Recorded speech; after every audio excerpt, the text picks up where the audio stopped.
Listen to this. Do you think that your child does not have a say in his or her future? I think this is rather one of the very grievous errors of parents. At a point, you have to decide for your child what path to take, especially in the academies. And oftentimes, we have parents, or more often than not, parents rooting for sciences and technology. If it is not something in that direction, then it must be law or nothing else. Every other discipline to them does not make sense, even if they were in those disciplines. They don't care. Now they want to force their child to study anything they want the child to study. Now I take this as a parent who is trying to make his child live the life he or she failed to live while he or she was a child.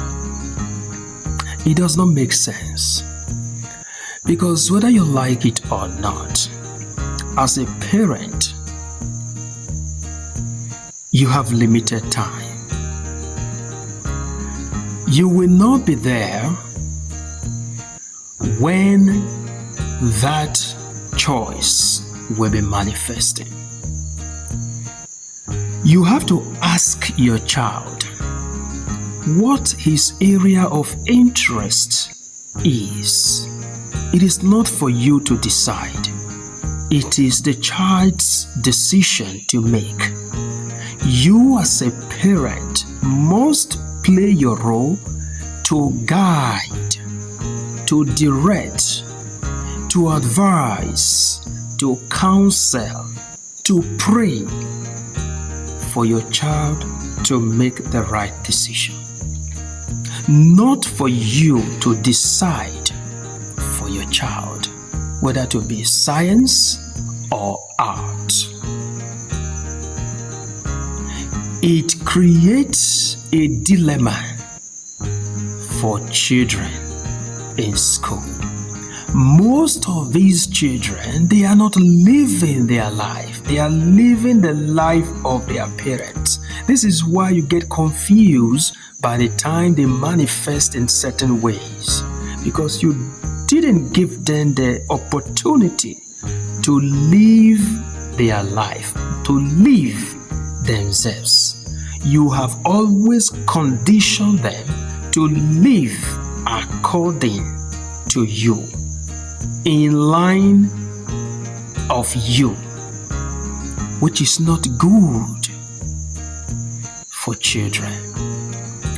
You have heard people raise issues of useless course of studies here and there, which is of course why some of you think that you have to choose for your children.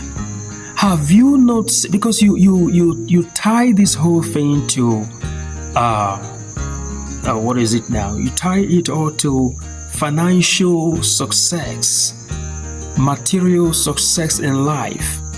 Of course, we have to appreciate that aspect of life. But then again, you have to understand that the law you are rooting for your child to study, there are 1,001 lawyers that are living hand to mouth.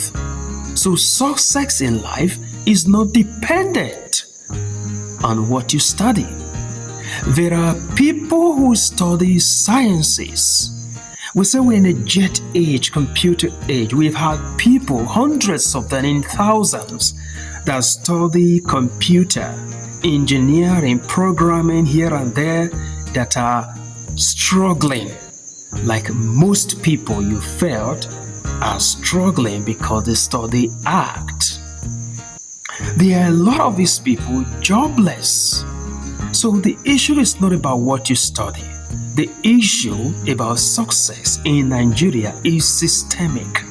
It has nothing to do with course of study, because every course of study, every discipline is unique and useful. There is no such thing as useless course. Everything that is studiable in our institutions, they are as useful as any other one you can think of. Because in an ideal society, of course we are not in an ideal society, which is why you have this mentality. Anybody that studied these XYZ has the capacity to work in any industry, company, firm, services, and what have you. Let's take, for instance, the force, security agencies. Do you think that for you to be a security personnel, you must be a police officer, a soldier that will be carrying gun, effecting all of those security stuffs? Does that what it entails? No. The security agencies depend also on sociologists, philosophers, depend also on criminology, religious management, entertainment, theater arts, depend on economists, depends on home economics, and all of that, including political science, which you have grouped to be among courses that should not be studied, that are not lucrative, according to your definition of what a lucrative course is about. No, you don't get a picture. If you do get a picture, you will understand that it goes beyond that. For any establishment to be balanced, to be effective and successful, you must put these various disciplines in their respective area. Go to schools, for instance. Somebody mentioned that guidance counseling is not useful. I laugh. Do you know why we are having an environment, a generation that is somewhat decaying, out of character? Because we have undermined certain discipline. What is a school without guidance counseling? Children, teachers need to be counseled every now and then, because we deviate, we make mistakes, we tend to do what we're not supposed to be doing, we tend to be out of character in some ways. Therefore, every school, if it is not for anything, government is supposed to make it mandatory that for you to establish a school, you must have the Department of Guidance Counseling and a professional guidance counselor. Not one, not two, but as many as you are recruiting teachers, you will be recruiting counselor. Tied to students, specific number of students, there's a number given to a counselor for there to be effectiveness. If all these things are, they will not be having these issues. You can't live life and rule out psychology. It's not possible. The prison service need guidance counselors. And somebody says it is a useless course. How?